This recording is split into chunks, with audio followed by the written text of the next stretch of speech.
Tänään ollaan tärkeän, mutta myös kristittyjä voimakkaasti jakavan asian äärellä.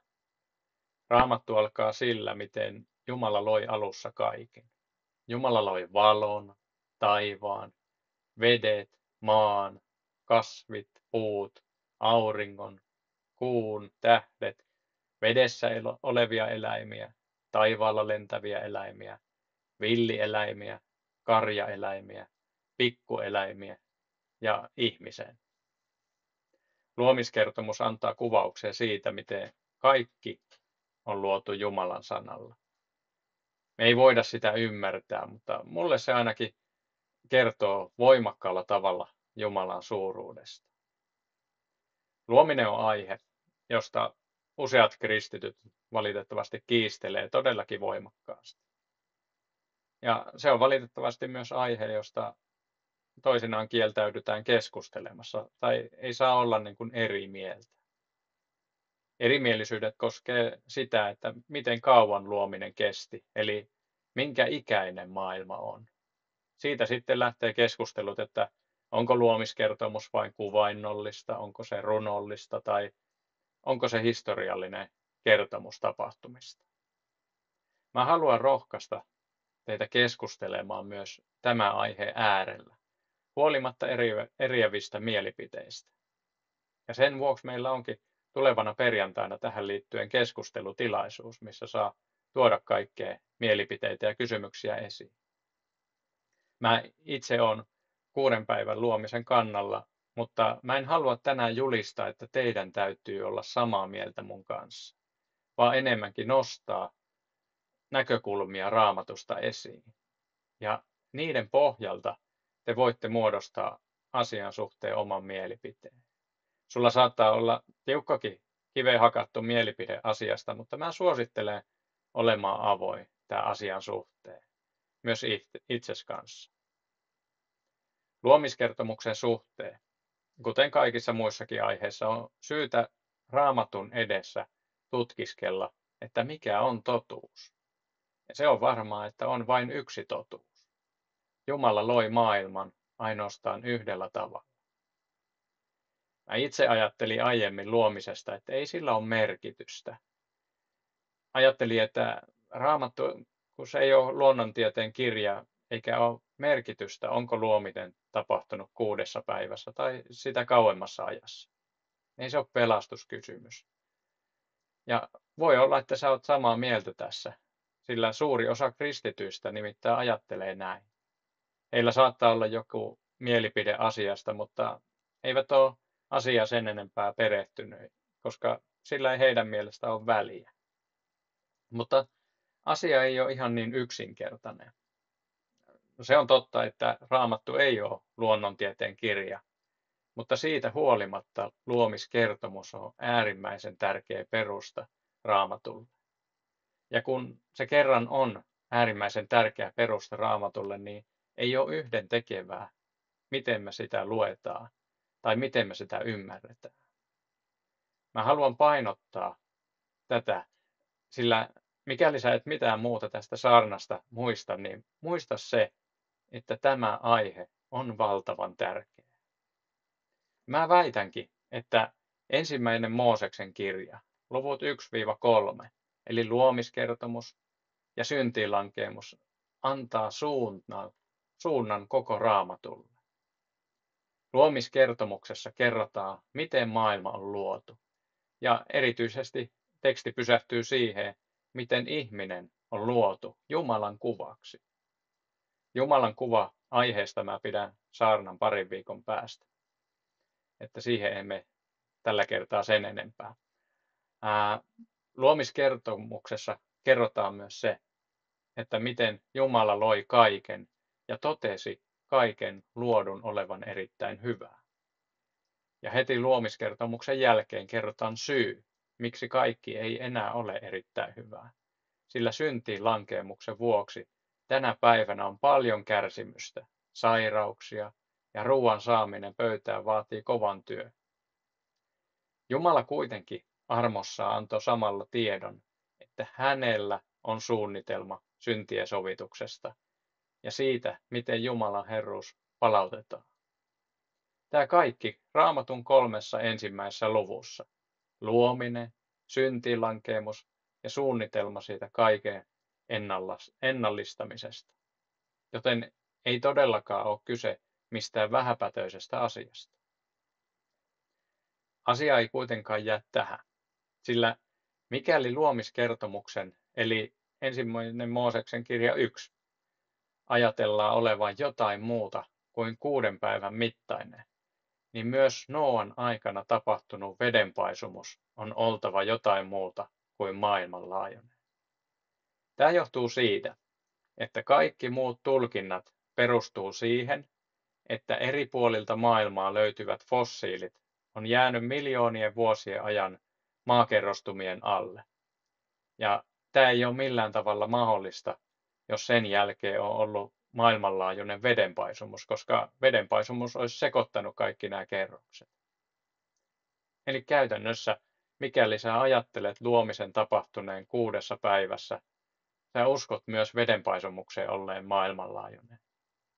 Ja toisaalta, jos sun ajatuksissa maailman luominen kesti kauemmin, niin myös vedenpaisumus on täytynyt olla paikallinen tai kuvainnollinen. Tämä tarkoittaa sitä, että sun mielipide luomisesta ja maailman iästä, se ei rajoitu ainoastaan siihen, miten sä tulkitset luomiskertomuksen, vaan myös siihen, miten tulkitset Raamatun 11 ensimmäistä lukua. Ja tällä kokonaisuudella on valtavan iso merkitys, sillä pelkästään Uudessa testamentissa on noin 60 viittausta näihin 11 ensimmäiseen lukuun. Vanhassa testamentissa löytyy niitä myös paljon. Eli asian tärkeys laajenee merkittävästi.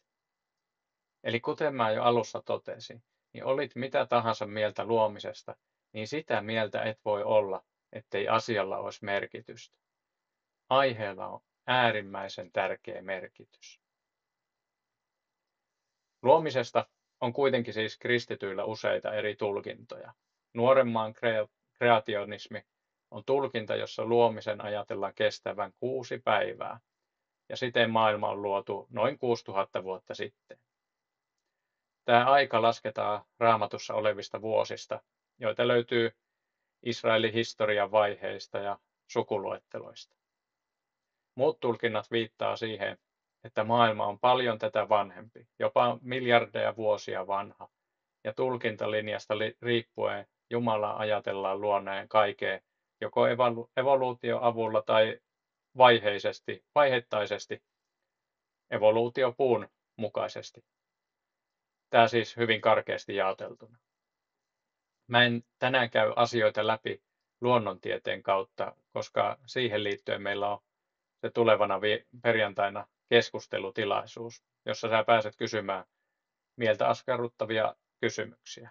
Ja mä suosittelen tulemaan paikalle, sillä asia ei ole yksinkertainen tieteenkään kannalta.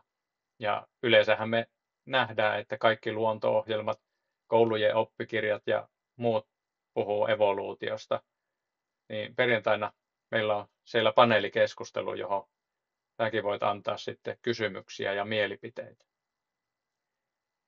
Eli tänään ei mennä luonnontieteen alueelle, enkä myöskään käy läpi tekstiin kirjoitusajankohdaa kulttuureista nousevia ajatuksia, jotka nekin kyllä vaikuttaa asiaan, mutta vaatii myös paljon tulkintaa. Niistä kaikista voitte siis kysellä perjantaina sitten. Tänään mä keskityn katsomaan, mitä Raamattu asiasta toteaa. Ja ensin voidaan katsoa tapaa, jolla Raamattu luomisesta ilmoittaa. Esimerkkinä tämä ensimmäinen Mooseksia 1 ja 5. Tuli ilta ja tuli aamu, 1 päivä oli mennyt. Näin ensimmäinen luku käy läpi kaikki 6 luomispäivää. Tämä päivä-sana voi tarkoittaa Suomessakin yhtä 24 tunnin päivää, vuorokautta tai jotain tiettyä ajanjaksoa. Esimerkiksi jos mä sanon, että niinä päivinä Paavali oli 6 päivää vankilassa. Se tarkoittaa tiettyä ajanjaksoa Pietarin elämästä, jona aikana, siis Paavalin elämästä, jona aikana Paavali oli 24 tunnin päivää vankilassa.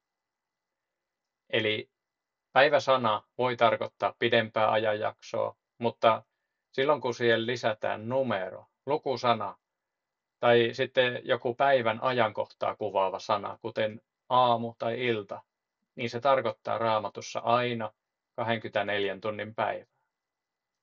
Raamatussa mainitaan sana päivä, eli hebreaksi jom, noin 400 kertaa numeron kerran tai lukusanan kerran.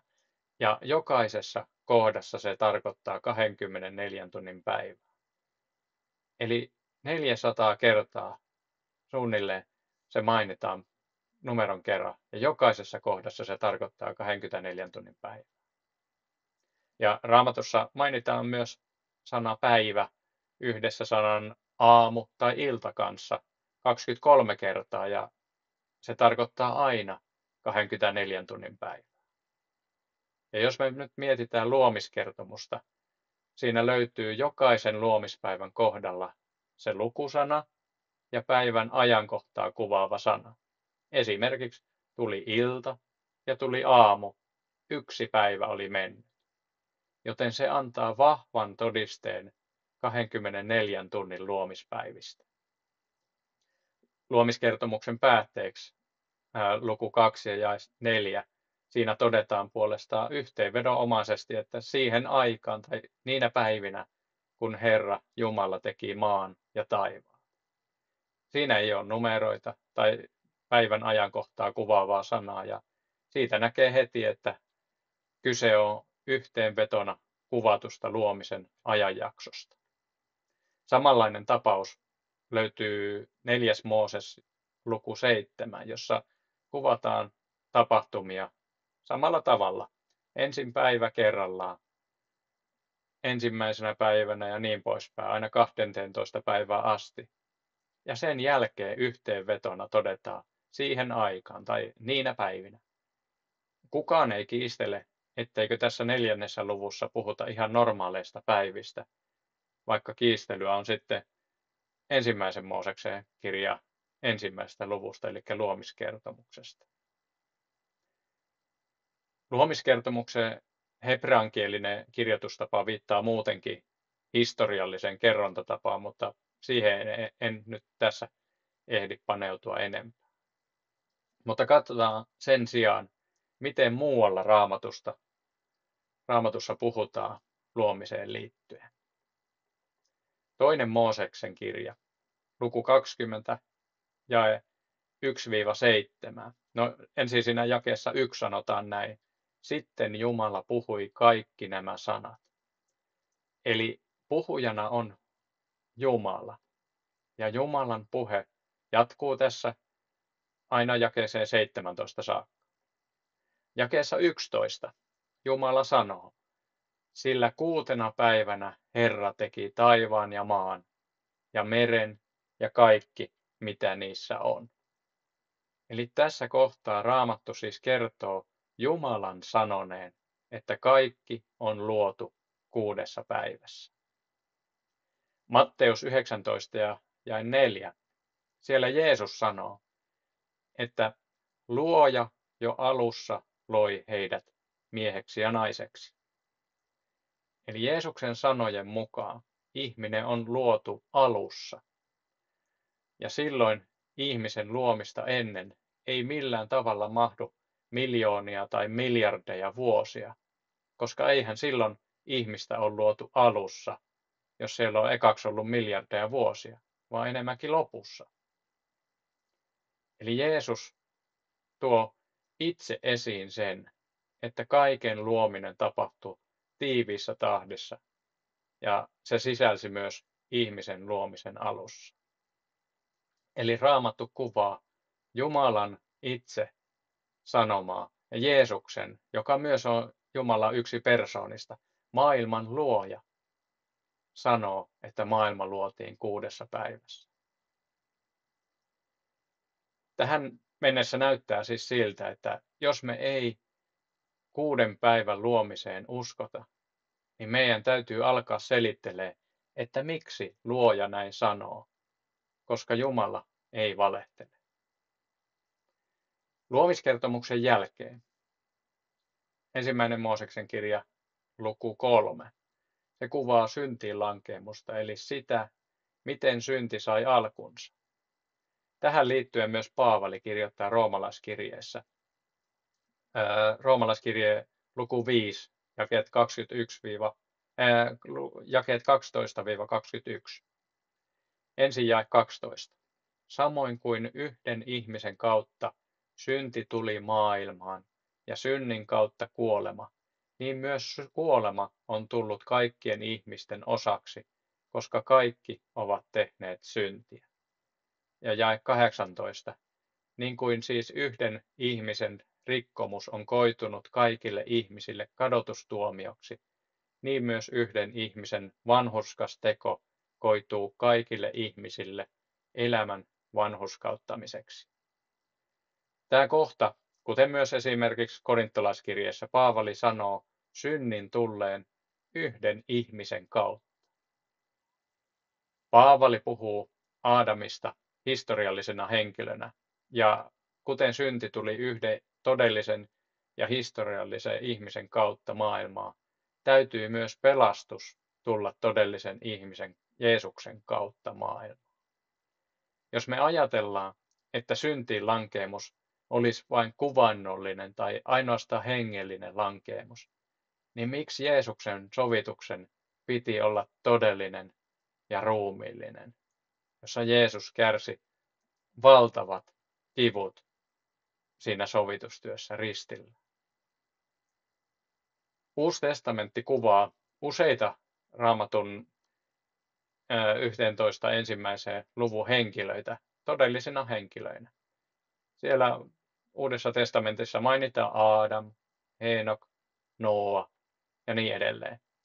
Ja näin teki myös Jeesus. Nämä henkilöt nostetaan jopa Jeesuksen sukuluetteloon.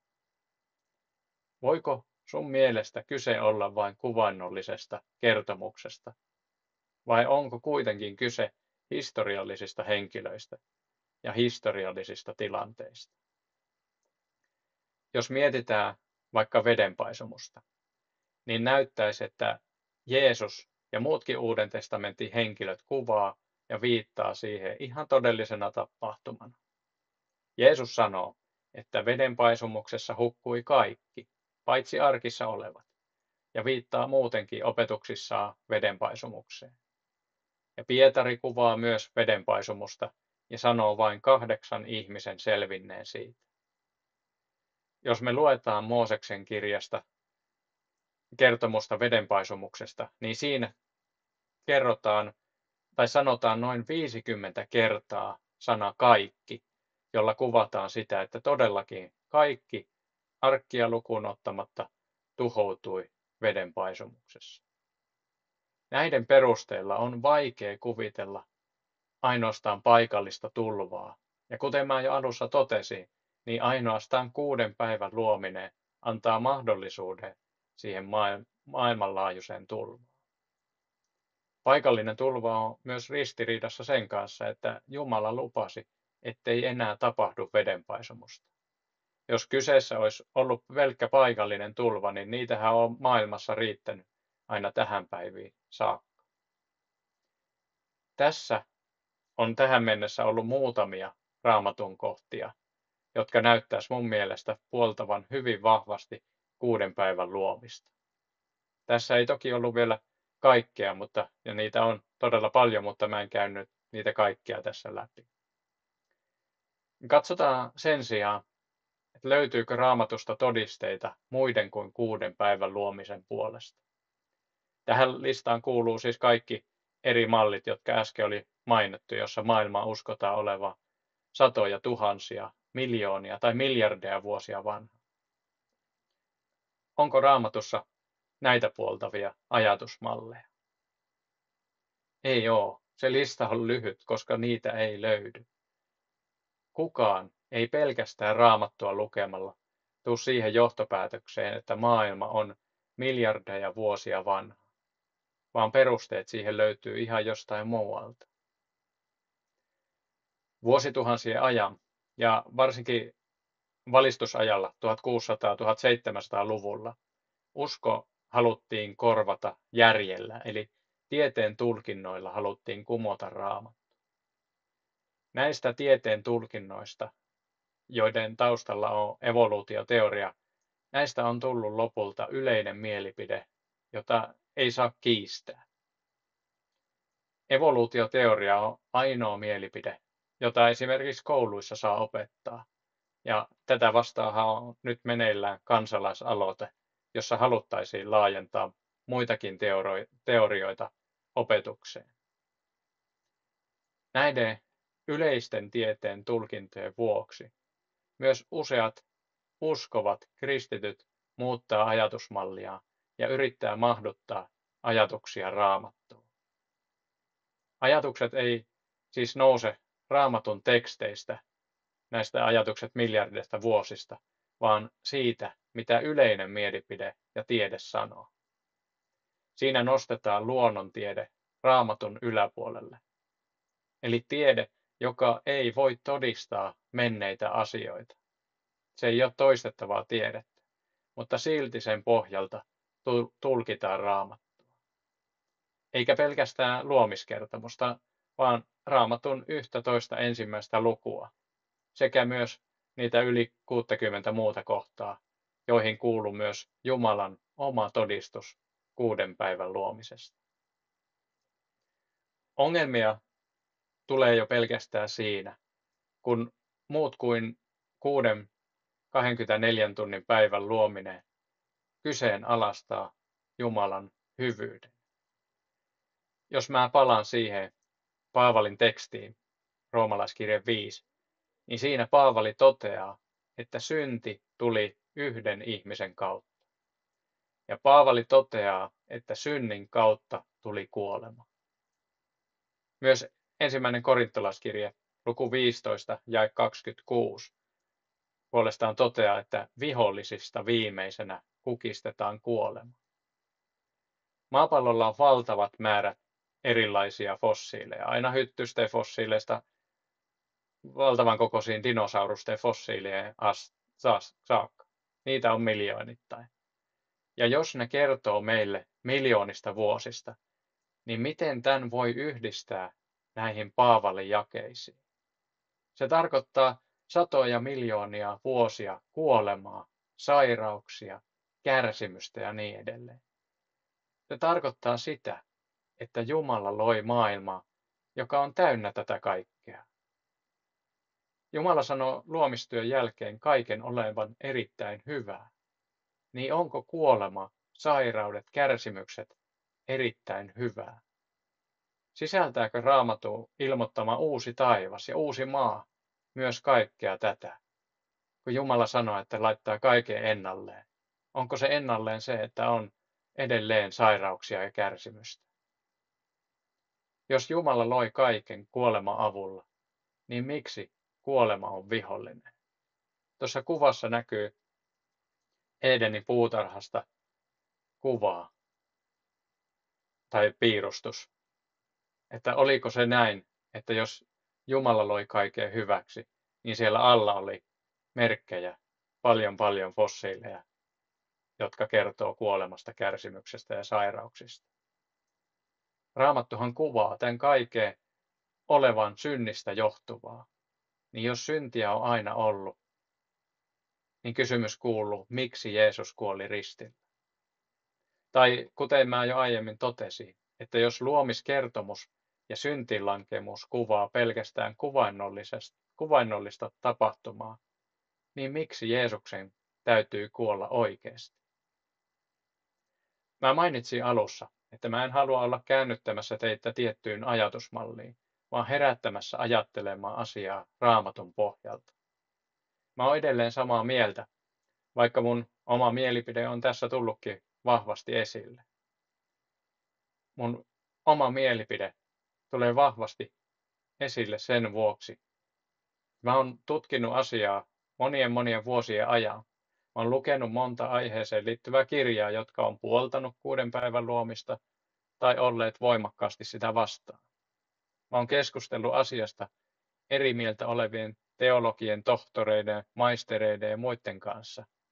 Mutta mä en ole saanut Mistään näistä keskusteluista tai kirjoista ei ole löytynyt Raamatusta nousevia perusteita muuta kuin 6 päivän luomisen tueksi. Raamatun ulkopuolelta perusteluita annetaan iso kasa. Niitä löytyy kulttuureista, tieteestä ja niin edelleen. Mutta täytyy muistaa, että ne kaikki perustuu erilaisiin tulkintoihin. Raamatusta näitä perusteluita ei löydy. Aihe on kuitenkin tärkeä, kuten mä alussa totesin, koska luominen antaa suunnan koko Raamatulle. Se on tavallaan sen raamatun punainen tai punaisen langan alku. Jos sun lanka katkeaa sieltä alusta, niin se menee nopeasti sykkyrälle ympäriinsä. Eli jos me ei pystytä lukemaan Raamatun 11 ensimmäistä lukua muuta kuin kuvannollisesti, niin miksi sitä seuraavat luvut ja koko Raamattu kertoisi meille historiallisia tapahtumia? Voidaanko me silloin luottaa, että Jeesuksen sovitustyö esimerkiksi on historiallinen eikä kuvannollinen? Jos meillä putoaa pohja koko syntiin lankeemukselta, niin miksi Jeesus kuoli ristillä? Luomisen, syntiinlankeemuksen ja pelastussuunnitelman lisäksi ensimmäiset luvut kertoo meille muun muassa avioliiton alkuperästä ja ylipäätään ihmisyydestä. Ensimmäiset luvut antaa monin tavoin perustaa meidän elämälle. Tämän saarnan myötä meillä alkoi saarnasarja Arvokas ihminen. No, jos me katsotaan yleistä maallista ajatusta, niin se on se, että maailma on syntynyt alkuräjähdyksessä ja sitten solusta muodostuu alkueläimiä ja niiden kautta, eläinten kautta, apinoiden kautta myös ihminen on kehittynyt. Tämä ajatusmalli laittaa ihmisen samalle viivalle eläinten kanssa ja jokainen ihminen on siinä vain sattumien summa, ilman sen suurempaa merkitystä. Tämän asian vaikutukset näkyy maailmassa, kun ihmistä ei pidetä missään arvossa ja nuoret on ihan hukassa itteensä kanssa. Useat nuoret myös hylkää Raamatun sen vuoksi, että heidän mielestään ristiriita luomiskertomukseen ja oppikirjojen evoluutioteorioiden välillä on liian suuri. Eli me ei voida ottaa tätä aihetta kevyesti, koska sillä on suuri vaikutus. Meidän on tärkeää pitäytyä Raamatun tekstissä ja jakaa hyvää sanomaa meidän elämässä siellä, missä me kuljetaan. Hyvää sanomaa kaikkivaltiasta Jumalasta, joka loi ihmeellisesti maailmaa, eikä tarvinnut useita päiviä haudassa kuolleena olleen ihmisen herättämiseen. Ei tarvinnut muuta kuin sanan. Ei tarvittu miljoonia vuosia, vaan yhdessä hetkessä esimerkiksi Lasaruksen ruumis oli elävä ja terve. Meidän tulee välittää hyvää sanomaa siitä, että Jumala rakastaa jokaista ihmistä ja jokainen ihminen on ainutlaatuinen ja arvokas. Sinä olet ainutlaatuinen ja arvokas ja Jumala on voimallinen auttamaan jokaista meistä ja oli myös kykenevä luomaan kaiken 6 tavallisessa päivässä, kuten Raamatun todisteet meille on tässä vahvasti osoittanut. Mä toivon, että sä muistat sen, että luomiskertomuksella on erittäin suuri merkitys myös pelastussanoman suhteen. Ja sen vuoksi perustelut, sun mielipide myös tähän asiaan on hyvä löytyä Raamatusta. Ei se tarkoita sitä, että jos ajatus luomiskertomuksesta on väärä, niin silloin ei pelastu, ei missään nimessä. Mutta silloin on tärkeä suhde sen kannalta, koska on paljon ihmisiä, jotka tämän luomiskertomuksen ja evoluutioteorian ristiriidan takia erkanee uskosta, erkanee Jeesuksesta kokonaan. Raamattu sanoo, että Jeesus Kristus on Herra ja hän on kuollut sun ja mun syntien tähden. Ei kuvannollisesti, vaan ihan oikeasti Golgatan keskimmäisellä ristillä. hän on myös ylösnoussut, vieden sovitustyön päätökseen. Siihen sä saat luottaa ja uskoen kääntyä hänen puoleensa.